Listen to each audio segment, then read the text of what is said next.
জামা কাপড় কাজগুলো তুই বাসা তো খাওয়ানো দরকার। হ্যাঁ অবশ্যই মেয়ে বাবু না? হ্যাঁ, তো উনি বললাম যে পরে তো আমাদের সিজারের উপর লাভ নাই। লাভ আছে? সেটা কোন কারণ তো দেখি গেছে অবশ্যই। নিশ্চয়ই কোন কারণে উনি ওনার ছেলেকে না আমি অলরেডি বিয়ে করে কথা বলছি কারণ আমাদের সাথে তো অনেক আলোচনা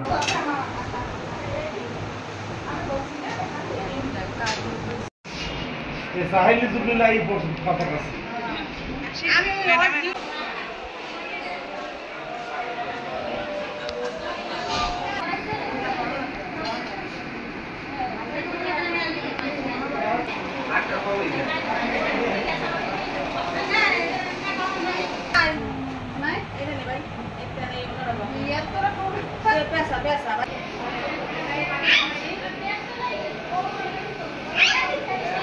এই মহিলা ওর মা তো অনেক ভালো কাজ করছে না এই জায়গায় রেখে গেছে ভালো কাজ এই যে বুঝে গেছে অলরেডি নীল দেওয়া যাবে না একই করে না আমি কেন করবেন না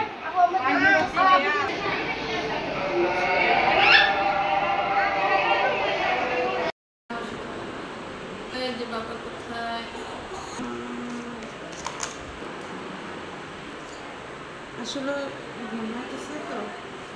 এত মানে খাবার খায় প্রথম আইছে আর ওই জায়গায় বসে বসে মায়ের দুধ খাওয়াইছে দুধ খাইয়ে কয় আপনার তার সুগারই আছে আমার তার পান আছে হ্যাঁ সুগারি নিয়ে পান খাইছে আমরা আমার জিজ্ঞেসি যে কী হয়েছে সমস্যা কি ওই ভর্তি হয়েছেন কইছে না ভর্তি হই নাই জরুরি বিভাগে ডাক্তার দেখাইছি কি সমস্যা কি কইছে কান দিয়ে রক্ত ভরে আমি এবার বলছি যেন কয়দিন বয়স কয় মাস না 10 দিন বয়স তারপর আবার কিতা বাচ্চাটা আমি কয়জন গুরু করা প্রথম মেয়ে তারপর ছেলে তারপরে এই মেয়ে 3 গো বাচ্চা তা একটু দেখেন আমি একটু ডাক্তারখানা যাই ওষুধ আনতে ওষুধ নিয়ে বাড়ি যাম তবে কয় কিতা কানবে না কয় না কানবে না এই কই গেছে তারপর রোগীরা বলতেছে আপা এই বাচ্চাটা ধুয়ে গেছে আসরে কাজ ধুয়ে গেছে আর মা বলছে বাচ্চাটা দেখেন আমি ওষুধ করে আনতে যাই তারপর আর কিছু মানে আই নাই এবার আমি ঘুরে গেছে বাচ্চাটা কোথায় এবার আমি ঘুরে ওই বেড়ে গেছে এই দেখি খালি বাচ্চারা বই রয়েছে আর মানে এটা নেই দেওয়া অন্য দিয়ে পেশাই বই রয়েছে এটার মধ্যে তারপর আমি আবার করতে আশেপাশে লোকেদের গেছি তার বাচ্চারা দুধ খাওয়ান এবার একটা ঝুলি ছিল মানে ব্যাগের মধ্যে একটা ফিটার আসছিল একটু সুজি আসছিল আর একটা কি দুধ আসছিল আর আসলে দুটো প্যান দুটো সামনে ছোট ছোট দুটো প্যান আসছিল এবার খুব কান্না করে আমি এবার দৌড়িয়ে সিস্টারের দ্বারা গেছি সিস্টাররা কইতেছে তাই তুমি নিয়ে ইমার্জেন্সি জানো আমি ইমার্জেন্সি জানার পর ইমার্জেন্সি আবার লেলিন স্যারের ফোন দিচ্ছি লেলিন স্যারে আমার কাছে বাচ্চারা নিয়ে আসো আমি দিয়ে তার বাচ্চার হারকে স্যান্ডার দিয়ে আসছি বাচ্চারা নিয়ে আসছে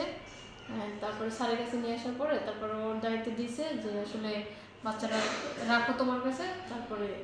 স্যার এখন ডিসিশন দেয় না যে বাচ্চাটা কী করবে বা কার বাচ্চা আমরা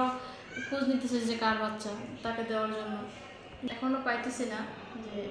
কীভাবে দেবো তা আমরা খোঁজ দিচ্ছি কিন্তু পাইতেছি না খোঁজ কিন্তু আমাদের যতটুকু পাওয়ার আমাদের হাতে আসার পর আমরা যতটুকু সেবা যত্ন করার ওরে ততটুকু আনা হয়েছে ল্যাকটোজেন আনা হয়েছে তারপরে টাওয়াল আনা হয়েছে তারপর আমি পরিষ্কার করে তারপরে সব কিছু খাওয়াই দিয়েছি মানে যতটুকু ওদের জন্য খুব কান্না করতেছে কিন্তু ও তো একটা মানুষ আসলে খুবই কষ্ট লাগছে দেখার পরে সে এই প্যাম্পার্স এই পাশে তারপরে ফিটার খাওয়াইতেছে ওর মাকে তা জানি না কিসের জন্য রেখে গেছে ভাই সেটাও জানি না এখন জানি না ওর গার্ডিয়ান কোথায় আছে না আছে তা আমরা আশা করি যে ওর গার্ডিয়ান যতক্ষণ ওর গার্ডিয়ান না পাবো ততক্ষণ আমাদের হেফাজতেও থাকবে মতো। তো বিকালবেলা আমার সরকারি হাসপাতাল উপজেলা স্বাস্থ্য কমপ্লেক্সের ডিউটিরত সিস্টার আমাকে ফোন দিয়েছে যে স্যার বিকালবেলা এক মহিলা একটা বাচ্চাকে কাপড়ে পেঁচিয়ে শিশু ওয়ার্ডে রেখে চলে গেছে 3-4 ঘন্টা হয়ে গেছে কাউকে পাওয়া যাচ্ছে না বাচ্চার কোনো গার্ডিয়ান পাওয়া যাচ্ছে না তখন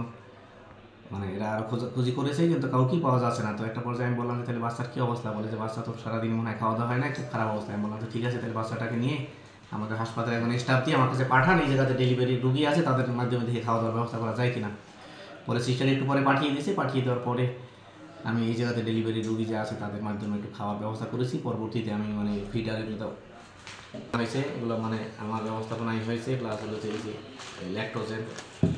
এই খাবারের ব্যবস্থা তারপরে যে ডায়াপার বাচ্চাটা দিয়ে দিয়ে